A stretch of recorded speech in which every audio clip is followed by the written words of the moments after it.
እግዚአብሔር እድል ከሰጠ በኋላ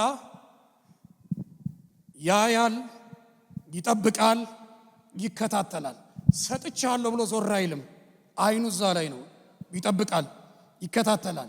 ምክንያቱም እግዚአብሔር በሚያመጣው እድል ውስጥ ሰፊ ስራ ስላለው፣ የሩቅ ዘመን ስራ ስላለው ያያል፣ ሰጥቶ ይከታተላል።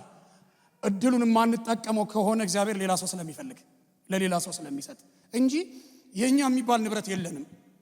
ከእግዚአብሔር ጋር የማያገናኘን ምንም ነገር የለም።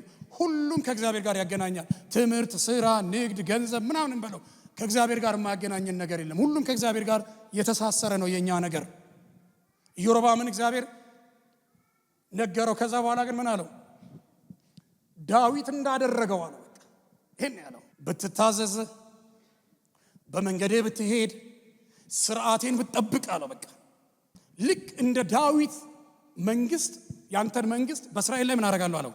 አጸናዋለሁ። እንደ ዳዊት ነው የሚሆነው፣ የማይፈርስ ወደ ልጅ ልጅ የሚዘልቅ ነው የሚሆነው። አጸናልሃለሁ አለው።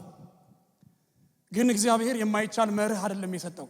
ዳዊት ያደረገውን በጸጋው በመንፈሱ የሚቻለውን በእግዚአብሔር ኃይል በእግዚአብሔር እርዳታ ማድረግ የሚቻል መርህ ነው እግዚአብሔር የሚሰጠው።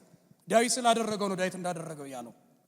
አዲስና የማይቻል ነገር አላመጣለትም። መጨረሻ ላይ አንድ ነገር አለው። ትክክል የሆነውን ነገር በፊቴ ማድረግ ብታደርግ፣ ትክክል ከእግዚአብሔር ትክክል የሚለው ነገር አለ። ለካስ ትክክል የሆነውን ነገር በፊቴ ብታደርግ አለው ካንተ ጋር ሆናለሁ፣ መንግስትን አጸናለሁ፣ እስራኤልን እሰጥሃለሁ። ጨረሰ።